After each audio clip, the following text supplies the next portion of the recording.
Thanks for checking out the I Am More Than podcast. I'm your host, Jordan Wessel, a former Miss Arizona USA, professional model, self-acceptance advocate, hype girl, and founder of More Than Inc.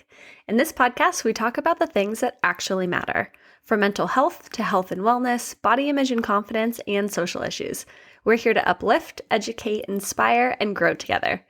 Each week, we'll feature a unique and incredible woman to share her story of how she's so much more than whatever you may know her as. We'll laugh, cry, and feel inspired in every episode, and trust me, there's no topic off limits. Whether you're commuting, working, or enjoying a glass of wine, we're so honored to have you here, and I'm excited to welcome you to the More Than movement. We're just getting started.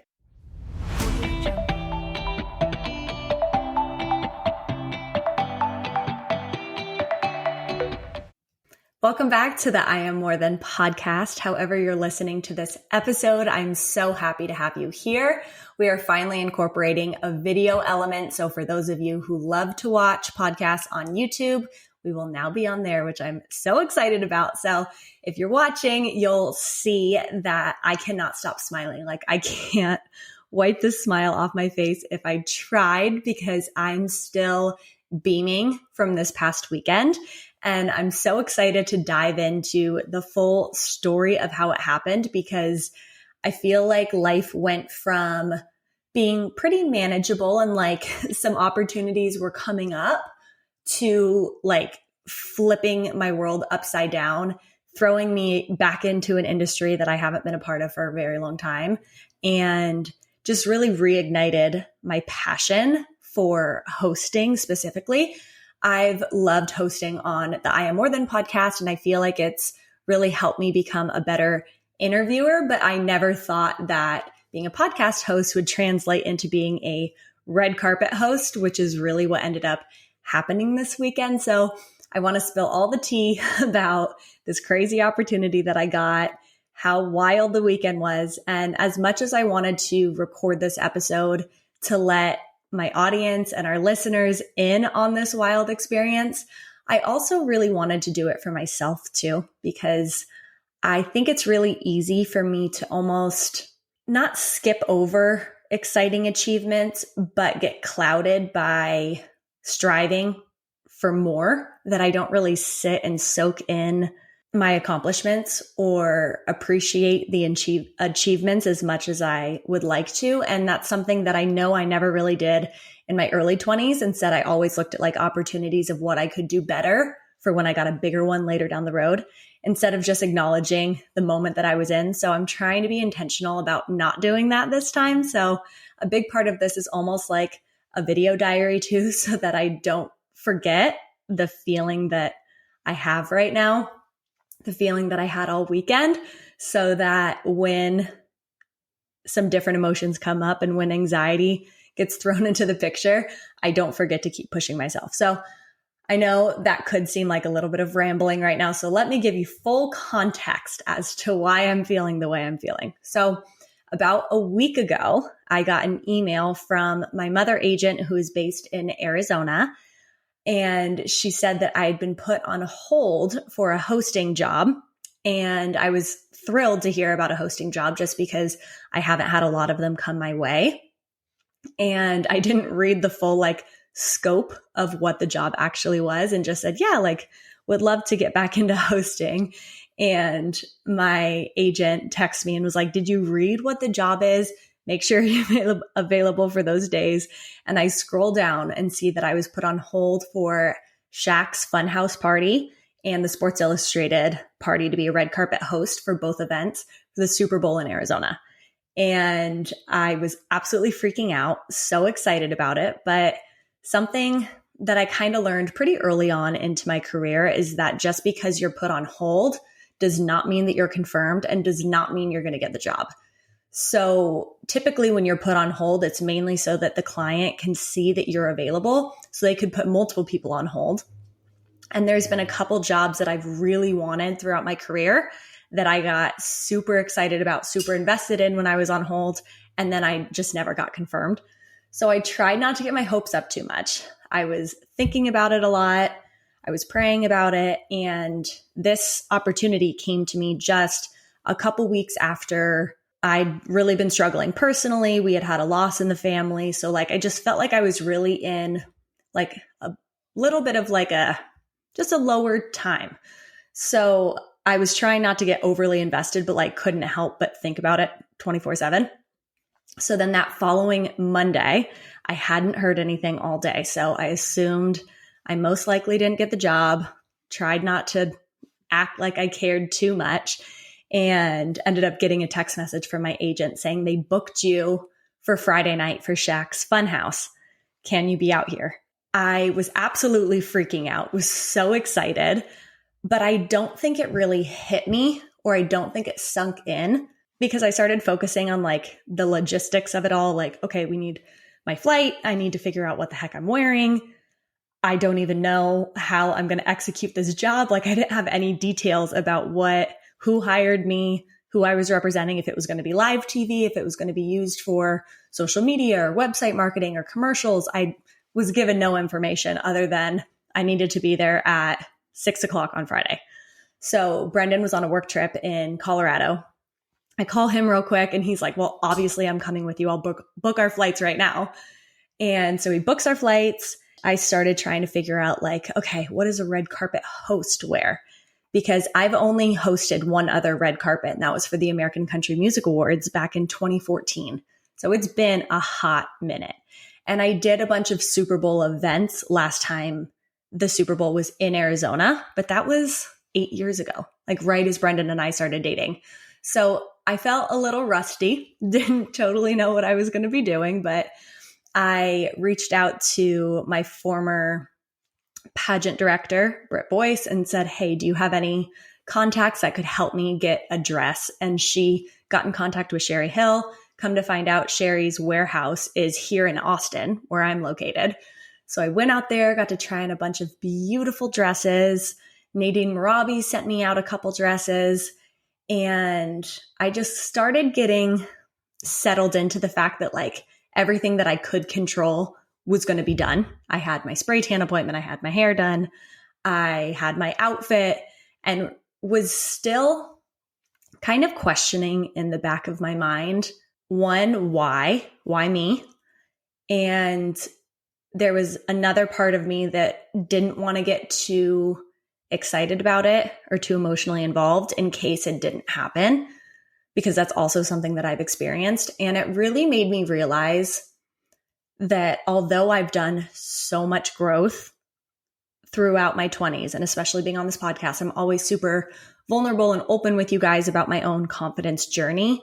And I feel like I've gotten to a place where I feel the most secure in myself that I've ever felt, coming after like a very difficult couple of years of like trying to regain my confidence, try and like get my mojo back a little bit. And I had to check myself, because all of the negative self-talk that was going through my mind about like, why did they book you? Why you? What if they're expecting something different? What are they expecting of me?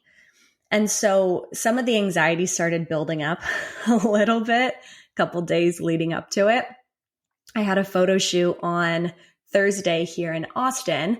After the photo shoot, my agent had reached out and they were like, okay, I think that unfortunately the client said that the outfits and the gowns that you have chose were a little bit too much. Instead, they want you to like go with something like a jeans and a blazer. And I'm like, I'm not showing up to a red carpet in jeans and a blazer. So I'm rushing to like get to Zara, because it's the only thing that was near me, to try and find another outfit. So I ended up finding stuff, getting it really quick, coming home, packing, trying to hit the ground running. And all of this is happening while I still haven't gotten a clear idea of who I'm representing, who I'm interviewing, what they want me to talk about, who the guest list is. So it really was like flying blind. So I don't think it still had really sunk in yet. It still hadn't really hit me. And then as soon as I landed in Arizona, I got the tentative guest list, which I think freaked me out even more, because there was such huge names on there, and they were all major athletes that I only knew the huge names because my husband is so obsessed with sports and it's always on. So I overhear. And then I started getting in my head, like, do I need to be like a sports reporter? Do I need to know their stats? Do I need to know what team they play for? Like, just trying to feel out what the heck I'm going to talk to these people about and how I'm going to look polished and put together on the red carpet. So that starts running through my mind on Thursday night. We finally go to sleep. I get up the next day and go to pick up my car, or my sister's car that we were going to be using for the weekend from her at school. And it was while we were driving in her car to go to my hair and makeup artist, the amazing Michael Franco, that it hit me. And it hit me all at one time. And I felt such an overwhelming feeling of pride. Like, I was so proud of myself for getting myself to that point, for, I don't even want to get emotional thinking about it now, but for doing the work that I've done over the last 9 years of my career that has set me up for this position. And it was in that moment that I knew that it didn't matter who I was going to be talking to. It didn't matter who I was representing, that I was going to be great.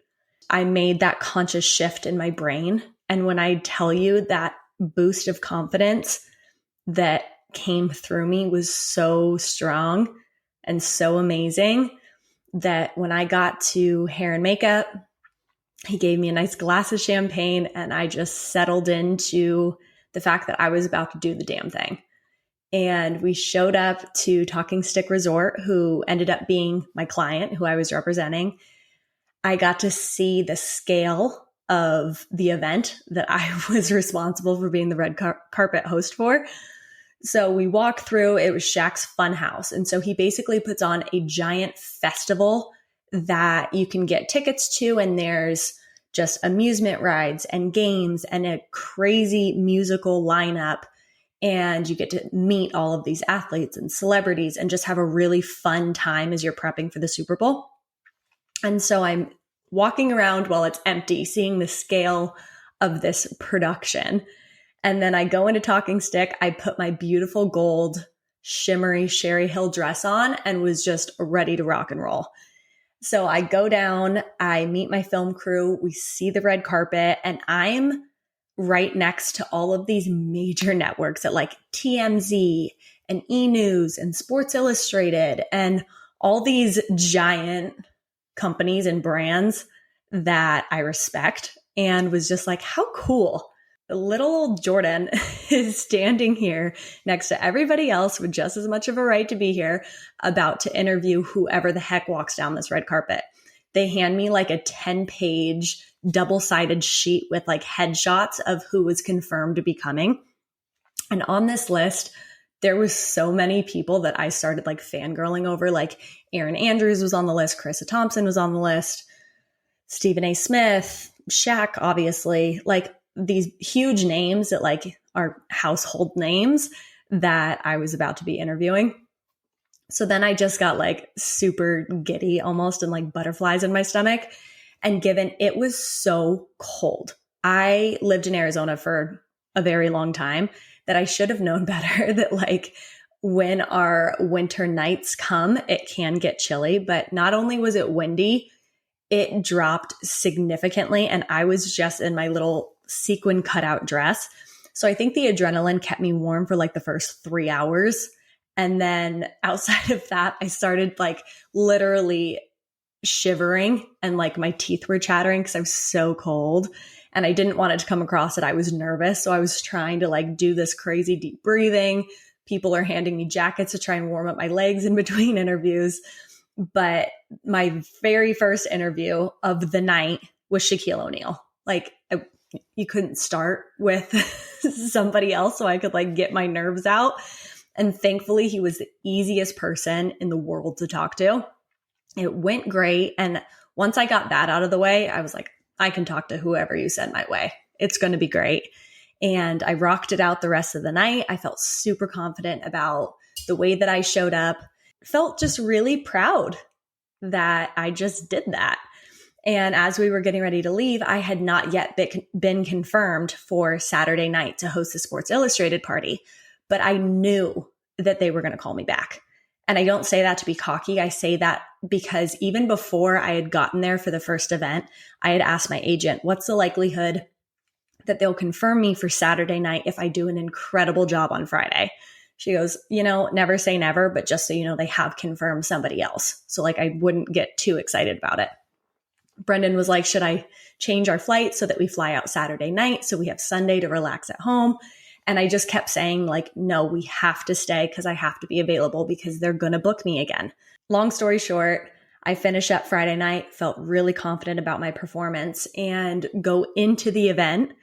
And my last interview of the night was Tiffany Haddish. Unbelievable woman. She was so funny and so easy to talk to. And so I'm walking with her back into the big tent where all the musical acts are on, and Shaq is performing at that time. She goes up on stage with Shaq. I go behind the stage and I go find Brendan because he was with a group of friends that we had known from New York, that like the odds of them even connecting in Arizona was very coincidental. So he's with their whole team and their friend group up at a table. I go and I join them. We listened to Snoop Dogg, who was amazing. Diplo's performing. It was an awesome night. I swear to God, my feet were going to fall off. They have never hurt so bad. And so by like 1:30 in the morning, I was like, it's time. I need to go like elevate my feet, go try and unwind, get a good night's sleep. So we go back. We're staying with some of our good friends. And the second I like laid my head down on the pillow, like all the emotions from the night just hit me. And I'm having like flashbacks from everybody that I talked to and the interviews that I had. And then I'm thinking about like, well, for tomorrow, the things I want to improve on. And I went through this whole journey by myself in my mind until like 5:30 in the morning. So I fall asleep for a couple hours, finally wake up, turn over, look at my phone real quick to see if my agent had reached out to me. And she hadn't yet. I hadn't heard anything. And I'm texting my hair and makeup artist to let him know, because the previous day I had said, just have me on hold for the afternoon. There's a chance they're going to hire me. So as I'm texting him being like, I didn't get it, don't worry about fitting me in, I get a call and she's like, guess who wants you back? I have never felt such extreme excitement and like an overwhelming wave of relief. I was so pumped about it. And so then it's like, okay, I went to Zara. I got this incredible blue dress that I think will really shine on the red carpet. I'm getting in for hair and makeup. I'm trying to do all the things and like am just kind of pushing through to just get there so that I can show up that evening, be ready. And we went on throughout the day. I got hair and makeup done. I had a later call time than I did the night before. So Brendan and I just went around Scottsdale killing time. I ran into some old friends. I ran into Leah Blefko, who's been on the podcast before, which was awesome. I showed up to be the host for the Sports Illustrated party and felt like I walked into there literally feeling like $1 million. Like I was so ready. I felt like the previous night was almost like a warm up for me. And our film crew could feel it too. Like it was just going to be a big night and we knew it. And the second we get on the red carpet, we had so many huge, amazing names walk down. I'm interviewing, I think Lisa Leslie was my first interview of the night, who was an absolute doll. I loved her.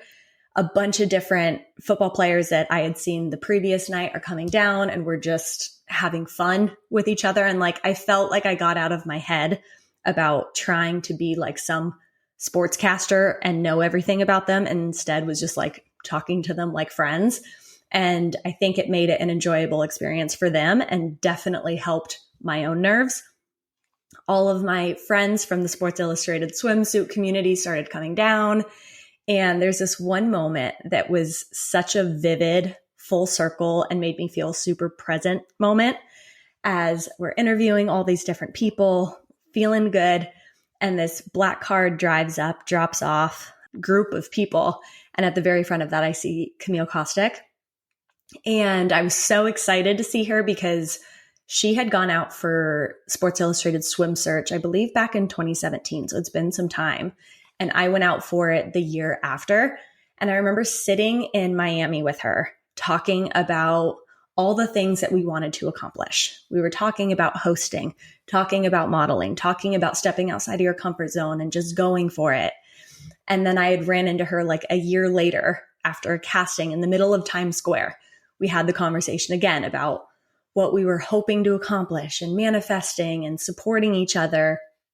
And seeing her on the red carpet and knowing that I was going to get the opportunity to interview her and tell her face to face how proud I was of her was such a full circle moment. She came running up to me. We had a big hug. We matched. It was just an awesome, electric interview. Such a cool full circle moment. Got to meet both of her sisters, and just, it felt like a moment where I could just really remember how badly I wanted experiences like that, and knowing that I was able to do it alongside somebody that was also stepping outside of her comfort zone and chasing her dreams. And she's accomplished so much. It was just a really cool moment. So that brought tears to my eyes, really made me have even a deeper level of appreciation for the rest of the carpet. And so we continued with the night. I'm trying to even like remember everybody that was coming through because we were going so quickly, and there's so many different interviews that they have to do when they're on the red carpet. But I felt like since I got to move to the end the second night, I got to be their final one. So I feel like there was a little bit more fun with that, as well as relief, because they knew that they were about to go into the party and enjoy themselves. And I think I wrapped with Emmanuel Acho, which is the world's nicest guy. I absolutely loved him. Once we wrapped, I got to go back in and enjoy the night, watch Machine Gun Kelly, watch the Chainsmokers, run into some friends, and enjoy the rest of the evening. As exhausted as I was, I could not stop smiling. Like, my cheeks hurt so badly. Honestly, felt like I could do anything in that moment, that it was like I was so nervous about what I was going to say when I started talking to these people that I've admired from afar for so long. And it just felt so natural and so easy and such a natural fit. Like, I felt like I was in my element. And so the rest of the night was a blast. Yesterday was kind of like a recovery day for a little bit, and just now getting back into the groove of things here in Texas too. There's been so many things that I've been working on really hard behind the scenes for a very long time that are all kind of falling into place. And it feels like the people that I was able to connect with, to the job that I was able to do, is aligning really well with the other things that I was already working on. So it felt very serendipitous, but it also felt very meant to be. And I've been really intentional about trying to just like sit with this time and feel all the feels, and also just be proud of myself and know that I did deserve it and that I worked really hard to achieve it. And I think that something that I've been focusing on for the last year specifically is trying to get myself to a place where I feel really strong and healthy mentally, physically, emotionally, spiritually, that I'm just a well-rounded whole person. And I've done that a lot through really focusing on my mental health, trying to implement positive habits, and really trying to not only dream about things that I want to accomplish, but take tangible action.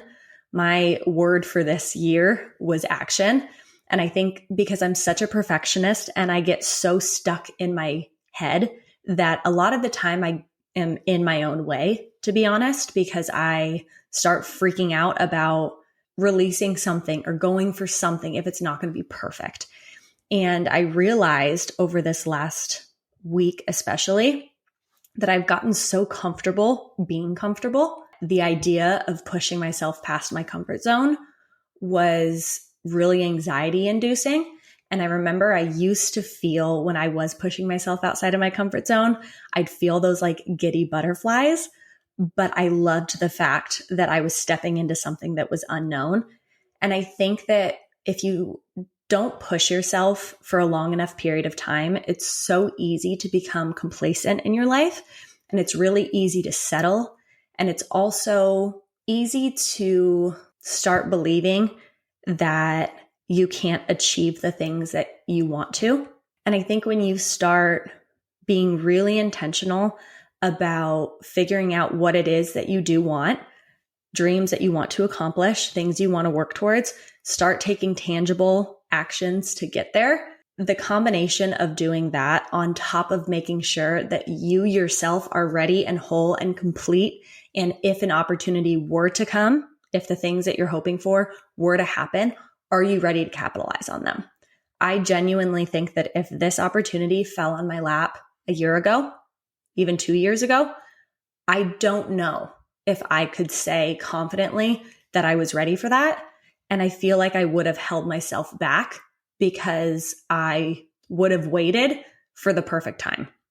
And I think that's why this experience has been so cool, because it's not anything that I forced. It's not even anything that I submitted myself for. It's almost something that fell on my lap in the sense that I didn't push it, but that I've been wishing and hoping for opportunities like this. And I knew I was ready for whatever those came and for whatever those look like. So I think for anybody that's listening, I want you to be able to take away the fact that you too can achieve whatever you want to achieve, that I'm no more special, no more talented than you are. I think that the only difference, even between me and the version of myself prior to this chapter, even the version of myself that was in my younger 20s, I think I would have overthought it a lot more. And I'm glad that I had this experience because it really snapped me out of the complacency feeling that I was so comfortable in, pushed me. And every time I push myself, I realize how strong I am and how capable I am.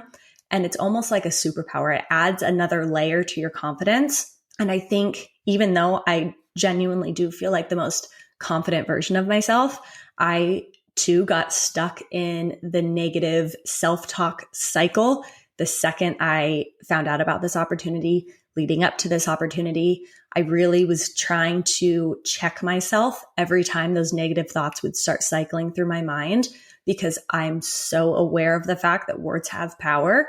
And the second I stopped that negative self-talk and really forced myself to encourage myself, go through affirmations, journal like crazy, and mentally prepare and visualize myself and how I would feel afterwards, it worked. All of those things that I preach in my morning routine and the different tools that I've talked about and how you gain confidence.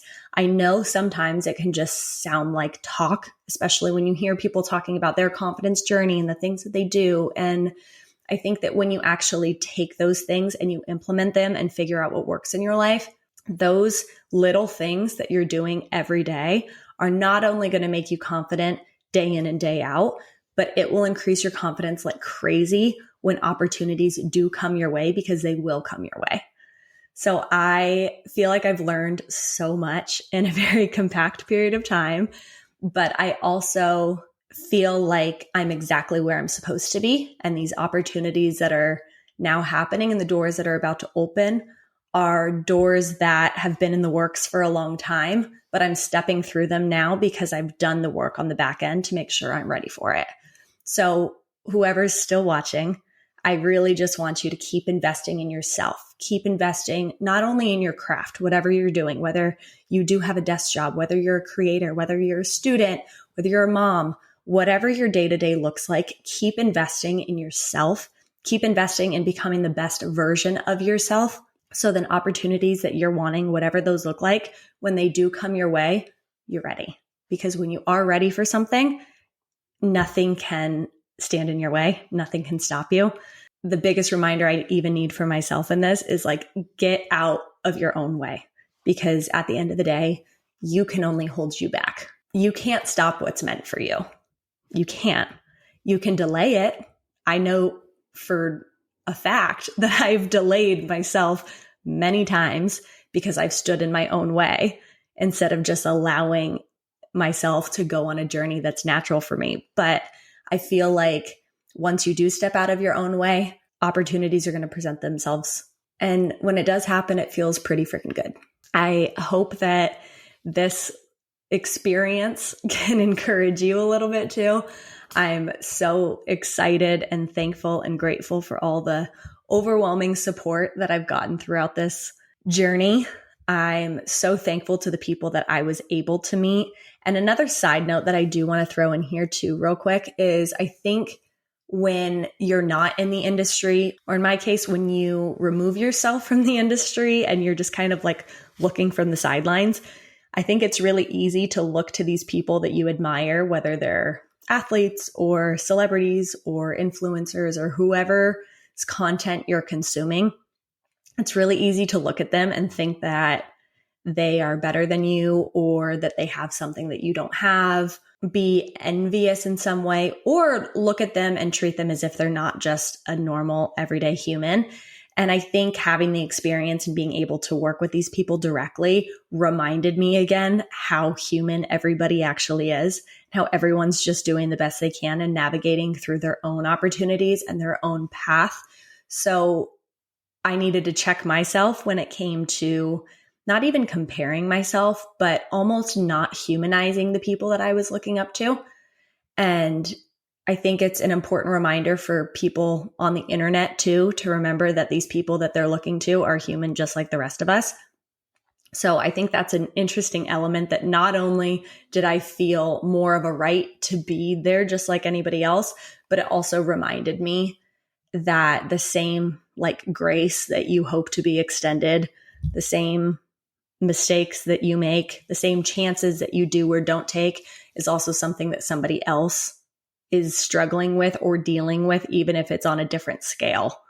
So it was really cool to be able to just interact with these people one-on-one. And my goal is to do so much more of this. I want to really dive into hosting. And a big part of that too is just continuing to put content out. I'm tripping over my words now. Put content out, especially on this podcast. And I've missed being able to just release episodes weekly with you guys, introduce you to the incredible network of women that I'm reaching out to constantly, because I want to learn from the women that I admire. And I know that you guys do too. So I'm happy and proud to say that the I Am More Than podcast is back in full action. We will be providing episodes weekly. We have an insane lineup of people coming. If you want to be on the podcast, you know somebody who should be on the podcast, you want to sponsor the podcast, make sure that you reach out to me through the More Than website. And I'm really excited for all that's to come. I finally feel like I got my mojo back. I'm sure you guys can feel that as well. And I'm just excited to see what's to come, because I know it's going to be beautiful. So thank you so much for hanging out with me. Thank you for bearing with me over the little bit of a lull between the seasons. I appreciate you guys continuing to just support, encourage, share episodes, interact with us. It means everything. So I hope you guys enjoyed this episode. I hope you love the video element to this episode, and I look forward to seeing you guys soon. If you're loving the I Am More Than podcast, please take a moment to subscribe, rate, and review. It helps us so much. And if you haven't already, follow us on Insta at More Than Inc. for all things inspo, More Than merch, and soon we'll be posting info about our in-person meetups. We're so thankful to have you part of this community and are always here to remind you that you are so much more than. We'll see you next week.